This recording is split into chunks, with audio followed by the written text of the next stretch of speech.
여러분 안녕하세요. 구글 아카데미입니다. 오늘은 코보 툴박스라는 도구를 배워보려고 합니다. 코보 툴박스는 국제개발 협력 분야에서 온오프라인 리서치 도구로 사용되고 있고요. 하버드와 UN 등의 지원을 받아서 개발된 아주 강력하고 유용하고 또 무료로 사용할 수 있는 정말 공적인 선을 위해서 개발된 도구라고 할 수 있습니다.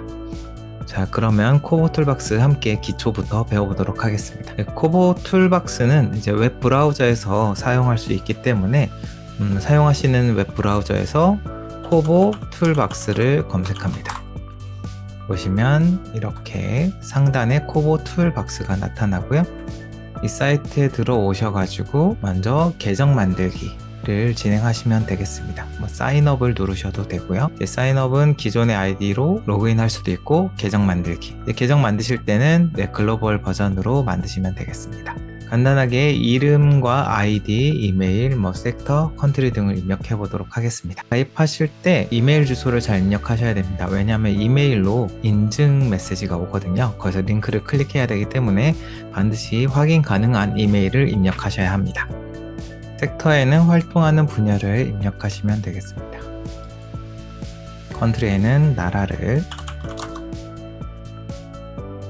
입력하고요. 비밀번호는 이제 사이트에 접속할 때 사용하는 비밀번호입니다. 대소문자, 특수문자 등을 활용해서 충분히 안전한 비밀번호 설정하시고 Create 어카운트를 하겠습니다. 입력하신 이메일 주소로 날아온 메시지를 확인하라고 합니다. 제가 입력했던 이메일로 가보니 여기 Activate Your Kobo Toolbox 어카운트가 있어요. 여기에서 해당하는 링크를 클릭하시면 이렇게 컨펌이 가능해집니다. 코보 툴박스의 아이디와 비밀번호 입력해서 로그인 하겠습니다. 처음에 접속하시면 이런 빈 화면이 나타나고요. 저는 현재 프로젝트 만들어 놓은 것이 당연히 없습니다. 바로 이제 기초 단계로 쭉 이어갈 텐데요. 좌측 상단에 New 버튼을 누르시면 이제 프로젝트를 생성할 수 있는데 대부분 이제 왼쪽 상단에 있는 새로운 설문지 만들기를 클릭하시면 되고 그 외에 이미 좀 많이 사용하시고 있으시다면 Use Template 아니면 엑셀 폼을 불러와서 사용하시면 됩니다. 저는 새로 만들어 볼게요. 먼저 프로젝트 타이틀, 저는 테스트 1이라고 하겠습니다. 별다른 설명을 넣지는 않고요. 섹터는 저는 이제 에듀케이션 넣고 컨트리는 코리아로 넣어 보겠습니다. 그래서 프로젝트 만들기. 이게 지금 프로젝트에서 이제 설문지를 만드는 기본 화면입니다. 가장 많이 사용하시게 될 버튼이 여기 현재 요 파란색으로 지금 바뀌었다가 회색됐다는 이 플러스 버튼. 이 버튼이 이제 항목 추가하는 것이고요. 왼쪽 상단에 이제 눈동자, 미리 보기, 그룹으로 묶기 등이 있습니다. 설문지의 기본적인 형태를 제가 그냥 임의로 막 만들어 보려고 합니다. 간단한 형태로 먼저 시작해 볼 거예요. 플러스 버튼 눌러서 먼저 응답자의 이름을 입력받도록 하겠습니다.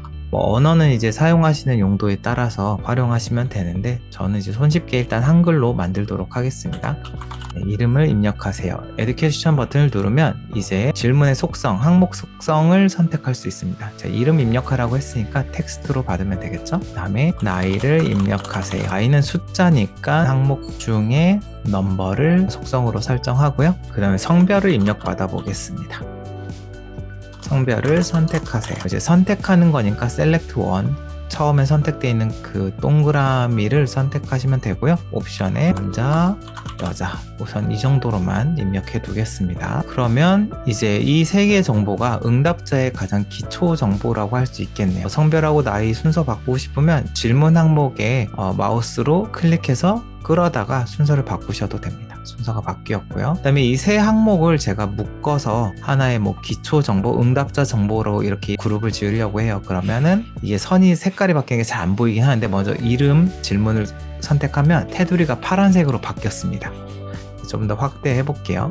다시 검정색이었다가 그 항목을 클릭하면 파란색으로 바뀌고요. 같이 그룹으로 묶을 항목들을 키보드의 컨트롤 버튼을 누른 상태에서 컨트롤 키 하고 마우스로 클릭하면 이렇게 다중 선택이 됩니다. 세 가지가 모두 파란색으로 설정이 되었고요. 이제 여기에서 레이어 겹쳐 있는 부분, 이게 바로 그룹 만들기거든요. 클릭하시면 그룹 응답자 기본 정보라고 입력해 보겠습니다. 이러면은 질문 하나가 한 세트가 이제 그룹으로 묶인 거예요. 네, 그 다음에 이 응답자의 가정 환경에 대해서 좀 조사를 해보려고 합니다. 네, 먼저 가족 구성원의 수를 입력하세요 하고요. Add Question 눌러서 속성은 숫자로 하면 되겠죠. 넘버로 바꾸요. 그 다음에 가족의 주요 수입원을 선택하세요. Add Question하고 또 선택이니까 Select 1을 해도 되는데 이제 수입원이 하나가 아니라 여러 개일 수도 있으니까 다중 선택 Select 메뉴를 누릅니다. 사업을 통한 소득 아니면 급여를 통한 소득 아니면 파트타임 아르바이트 아니면은 기타 등이 있겠습니다. 이제 기타가 있으니까 기타에 대한 상세 설명이 필요할 수 있잖아요. 그래서 기타 수입원에 대한 상세 정보를 적어주세요 라고 Add Question 넣고 텍스트로 넣겠습니다. 자, 지금 한 방향으로 흘러내리는 설문지, 기초적인 설문지를 만들고 있어요. 두 번째 가족 환경 조사도 제가 앞서와 마찬가지로 그룹으로 묶어서 처리하도록 하겠습니다. 항목 하나 선택한 상태에서 파란색으로 바뀌었죠? 컨트롤 키 눌러서 두 번째, 세 번째 누르고 왼쪽 상단에 그룹 만들기 버튼 클릭해서 가정 환경이라고 한번 해보겠습니다.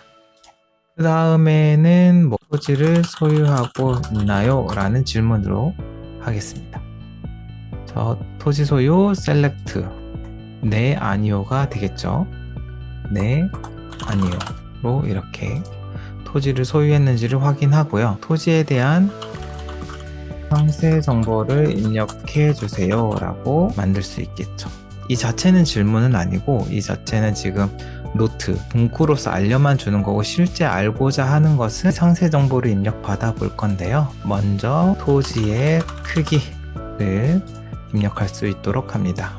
여기서 데시멀로 해가지고 소수점 활용할 수 있게 설정해 보고요. 두 번째로 토지의 용도 그래서 셀렉트 이게 농지일 수도 있고 택지일 수도 있고 등등 선택 사항들이 있을 수 있겠죠. 자, 근데 이렇게 되면 조금 묶여 있지 않아서 좀 정돈이 필요합니다. 왜냐면 이제 토지와 관련된 질문들이니까 먼저 이것을 그룹으로 묶어 볼게요.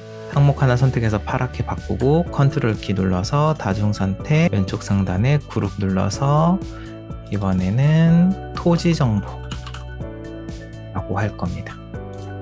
그런데 이제 토지를 소유하고 있냐면 이 밑에 있는 질문들이 의미가 있는데 토지를 소유하고 있지 않으면 이 밑에 질문들이 의미가 없잖아요. 그리고 또 이 토지에 대한 상세 정보 입력에서 토지의 크기나 토지의 용도는 이 상세 정보 안에 들어가는 하위 요소란 말이죠. 코보 툴박스가 참 잘 만들어진 게 그룹 안에 그룹들이 좀 잘 묶을 수가 있어요. 그래서 토지의 크기, 토지의 용도를 다중 선택해서 또 그룹을 묶습니다. 그래서 여기를 토지 상세 정보라고 넣습니다. 그리고 이 토지를 소유하고 있을 때 예라고 대답했을 때 토지에 대한 상세 정보 입력이 나타나도록 이거를 또 한 번 그룹을 이 토지에 대한 상세 정보를 입력해 주세요 라는 텍스트와 아래 토지 상세 정보라는 소그룹을 또 묶어 가지고 한 번 더 그룹화를 할 수 있습니다. 토지를 소유하고 있다면 이라고 또 그룹 하나를 또 묶을게요. 그러니까 토지 정보라는 그룹 안에 토지를 소유하고 있다면이라는 그룹이 있고 만약 토지를 소유하고 있다가 되면은 이제 밑에 토지 상세 정보를 입력할 수 있게 하는데 지금은 이제 제가 현재까지 만들어진 걸 오른쪽 상단 세이브 버튼 저장해가지고 왼쪽에 있는 눈동자 버튼 미리 보기를 보면 뭔가 안 맞아요. 논리적으로 안 맞는 부분이 있어요. 그래서 이름을 넣고 나이를 아무렇게나 넣고 남자 넣고 숫자 넣고 파트타임 기타 있는데 기타 수입원을 아무거나 넣어보고 토지를 소유하고 있다고 했는데 만약에 제가 토지 소유하지 않고 있어요. 그럼 사실 이 밑에 정보들 토지의 크기나 용도는 제가 입력할 필요가 없는 정보거든요. 이게 그냥 쭉 같이 떠버리죠. 자, 그럼 요거를 조건으로 묶어보도록 하겠습니다. 토지를 소유하고 있나요? 라는 질문에 예라고 했을 때만 이 토지를 소유하고 있다면 상세 정보를 입력해 주세요 라는 내용이 떠야 되잖아요. 그러면 이제 얘를 조건으로 넣도록 하겠습니다. 조건으로 설정을 눌러서 skip logic, add a condition을 합니다. 이제 조건을 넣는 거예요. 어떤 질문에 조건을 넣을 거냐? 토지를 소유하고 있나요? 라는 질문에서 네 라고 대답할 때만 이 아래에 있는 항목들이 보이게끔 만들어 놓은 거예요. 저장하고 미리 보기로 다시 볼까요? 쭉 위에 건 똑같고 아래에서 지금 앞서 보였던 불필요한 정보들 나타나지 않고 이제 아니화하면 그냥 제출하면 되는 거고, 이제 네를 선택하면 토지를 소유하고 있다면 토지에 대한 상세 정보를 입력해 주세요. 토지에 대한 상세 정보 크기 입력받고 소수점 아까 입력받을 수 있었으니까 택지 뭐 등등 여기서 입력을 누르면 되는 형식으로 조건에 의해서 하위 질문이 나타나게도 만들 수 있습니다. 또 하나 이제 이런 질문 항목들 하나하나에 대한 디테일 설정들이 가능한데요. 다시 처음으로 가서 응답자 기본 정보에서 나이 입력 같은 경우 응답자가 막 숫자를 넣다가 잘못 입력할 수가 있잖아요. 그러면 오른쪽 톱니바퀴 설정에 들어가서 세팅에서 밸리데이션 크리테리아를 눌러가지고 또 조건을 추가합니다. add 컨디션 넣어가지고 질문 답변이 100살 이하일 때만 이게 의미가 있다고 보는 거예요. 뭐 아니면 최소 5살 이상은 돼야 이게 응답이 의미가 있다고 볼 수 있는 거죠. 그리고 만약에 이 바깥에 있는 숫자 뭐 4살 이하라던가 100살을 초과하는 숫자를 넣게 되면 나이를 다시 넣게 주세요 라고 에러 메시지를 띄울 수 있는 거죠. 이것도 한번 저장하고 볼까요? 미리 보기에서 나이를 막 급하게 입력하다가 나이에다가 200살 정도 치면은 이렇게 나이를 다시 입력해 주세요 라는 에러 메시지가 나타납니다. 제가 뭐 이 안에 한 55 정도 넣으면 이제 문제없이 넘어가게 되겠죠. 자, 이제 나이에 대한 설정도 넣어봤고, 이번에는 가정 환경에서 가족의 주요 수입원을 선택할 때 기타 항목이 있는데 기타 항목이 아까 토지처럼 그냥 열려 있단 말이에요. 그래서 기타를 선택했을 때만 기타 상세 정보를 입력받도록 해야겠죠. 그러면은 제가 이 기타 수입원에 대한 상세 정보를 적어주세요 해서 톱니바퀴 설정 들어가가지고 마찬가지로 스킵 로직 해서 조건을 추가하고, 이 조건은 뭐냐, 그 위에 있는 질문 가족의 주요 수입원을 선택하는 데에서 만약에 기타를 선택하면 이 항목 기타 수입원에 대한 상세 정보를 적는 항목이 나타나게 하겠다라는 설정을 지금 한 겁니다. 다시 세이브해서 미리 보기로 또 보면 이제 아무것도 안 떴다가 이제 기타를 누르면 기타 수입원에 대한 상세 정보를 입력하라고 나타납니다. 이런 식으로 이제 간단하게 기본적인 설문 내용을 만들어 보았습니다. 제가 만든 내용은 뭐 응답자 기본 정보에서 이름, 나이, 성별, 가정 환경에서 가족 구성원, 수입원, 만약에 수입원이 기타이면 상세 정보 적게, 토지 정보에서 토지를 소유하고 있다면 상세 정보를 입력할 수 있도록 토지의 크기나 용도를 넣을 수 있게 했습니다. 이 부분에 추가적으로 이제 토지가 여러 개일 수도 있잖아요. 그러면 토지의 상세 정보를 입력하는 내용이 여기 설정에서 All 그룹 세팅에서 Repeat this group if necessary를 선택합니다. 응답자가 난 토지가 여러 개 있는데 라고 하면은 이제 추가할 수 있게끔 뜨게 하는 건데, 이건 보시면 가장 확인이 빠릅니다. 이렇게 리피트 설정을 하고 다시 세이브 한 다음에 뭐 이제 응답자 중에 이제 여러 개의 내용을 중복해서 응답할 수도 있잖아요. 그래서 나는 토지가 있어요. 그래요? 소유하고 있다면 어때요? 뭐 크기는 하나는 20평짜리 작은 택지고요. 플러스 버튼 눌러서 하나는 100평짜리 농지가 있어요. 이런 식으로 추가했다가 뺐다가 할 수 있게끔 정보를 리피트할 수 있는 설정도 존재합니다. 이 설문지는 이렇게 얼추 기본적인 형태로 만들어 보았습니다. 이제 제일 중요한 게 이런 설문지 만드는 거 국내 도구에도 뭐 너무나 많으니까 문제가 없는데, 이제 국제개발 현장에 나갔을 때 이제 인터넷이 잘 안 되는 환경에서 보통 페이퍼로 설문지를 뿌려서 응답지를 체크하면 이제 그것을 사람이 한 명 한 명이 다 데이터로 이제 입력하는 형태였고, 그 사이에 드는 인건비나 여러 가지 발생하는 로스들이 많았단 말이죠. 그래서 안드로이드 기반 핸드폰 하나, 그 인터넷이 안 될지라도 안드로이드 기반 모바일 기기 하나 가져가서 쭉쭉쭉 입력 받을 수 있게끔 하는 게 이제 핵심입니다. 그래서 모바일 기기에 오프라인 상태에서 조사원이 쭉쭉쭉 여러 사람의 설문 응답 받고, 이거를 기기에 저장돼 있던 데이터가 이제 인터넷 환경, 와이파이나 인터넷 환경에 들어오면 지금 작성한 이 웹브라우저에 있는 저의 프로젝트로 데이터를 전송해주는 형태로 되는 겁니다. 이제 그 방법을 알아볼게요. 그럼 이제 설문지 작성 세이브 버튼 오른쪽에 있는 X 버튼으로 이제 나가보고요. 자, 보면 제 테스트1이라는 프로젝트에 보면 이제 질문지는 다 만들어졌고요. 이 질문지에서 디플로이를 해보도록 하겠습니다. 디플로이의 방법은 여러 가지가 있는데, 만약에 이제 가장 기본으로 설정된 온라인 오프라인으로 해보면 여기서 바로 오픈 눌러볼게요.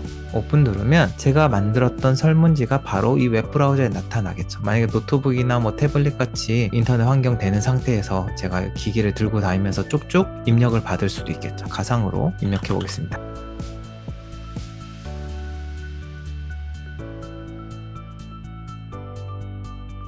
지금 제출하면 바로 이제 다음 사람 입력할 수 있게 비워지고요. 입력받은 데이터가 어디로 가는지 한번 확인해 볼게요. 닫아보고 여기서 새로 고침 한번 눌러주시면 아까 제가 전송했던 데이터가 하나 들어와 있습니다. 데이터가 이렇게 테이블로 쭉 나타나고요. 이거를 기본적으로 제공해주는 리포트도 있고 이제 다운로드해서 이제 파일로 익스포트 할 수 있습니다. 하지만 이제 더 중요한 건 이 설문지를 안드로이드 기반 모바일로 보내서 인터넷이 없는 상황에서도 설문조사를 할 수 있는 게 좋잖아요. 리서치를 할 수 있는 게 좋기 때문에 안드로이드 어플리케이션을 누르고요. 그러면 이제 코보 콜렉트라는 앱이 필요합니다. 이제 조사원이 모바일 기기에 코보 콜렉터라는 앱을 깔아야 되고요. 그 앱을 깔았을 때 이제 서버 입력하는 부분에 요거 https 해서 슬래시 2개 하고 이 주소 kc 코보 toolbox.org를 입력하고 본인의 아이디와 비밀번호를 입력하면 됩니다. 그걸 잠시 이제 핸드폰 화면으로 제가 보여드릴게요. 안드로이드 기반의 모바일 기기에서 플레이스토어에 접속한 후에 코보 콜렉트라고 검색한 후 설치합니다. 코보 콜렉트를 실행한 후에 Add 프로젝트를 누릅니다. 이제 QR로도 진행할 수 있는데 지금 URL 입력하는 방식을 보여드릴 거고요. URL은 아까 사이트에서 봤던 여기죠. 그 자신이 만들었던 프로젝트의 안드로이드 어플리케이션으로 디플로이 설정을 걸면 여기 엔터 더 서버 URL이 있습니다. 이 URL 주소를 그대로 입력해 주는 거고 유저네임에는 아까 만들었던 아이디, 패스워드 입력해서 Add 버튼을 누릅니다. 이제 코보 컬렉터 어플리케이션에 프로젝트가 불러와지면 이러한 화면 메뉴들이 나타나는데요. 여기서 먼저 Get Blank 폼을 눌러보도록 하겠습니다. Get Blank 폼을 보면 내가 만들었던 프로젝트에 설문지 하나가 들어와 있습니다. 이 설문지를 선택해서 오른쪽 하단에 있는 Get Selected를 선택합니다. 이제 설문지가 다운로드가 되고요. 그 모바일 기기로요. 그럼 이제 이 모바일 기기를 어떻게 활용할 거냐, 이제 인터넷이 되지 않는 환경에서도 이 안드로이드 지금 코보 컬렉트라는 어플이 깔려 있고 여기에 설문지도 다운로드 해놨잖아요. 그러면 이제 응답자에게 가서 가장 위에 있는 Fill Blank 폼을 눌러줍니다. 여기서 설문지 선택을 하고요. 그러면 설문지 내용은 아까 저희가 만들었던 그 설문지 그대로 진행이 됩니다.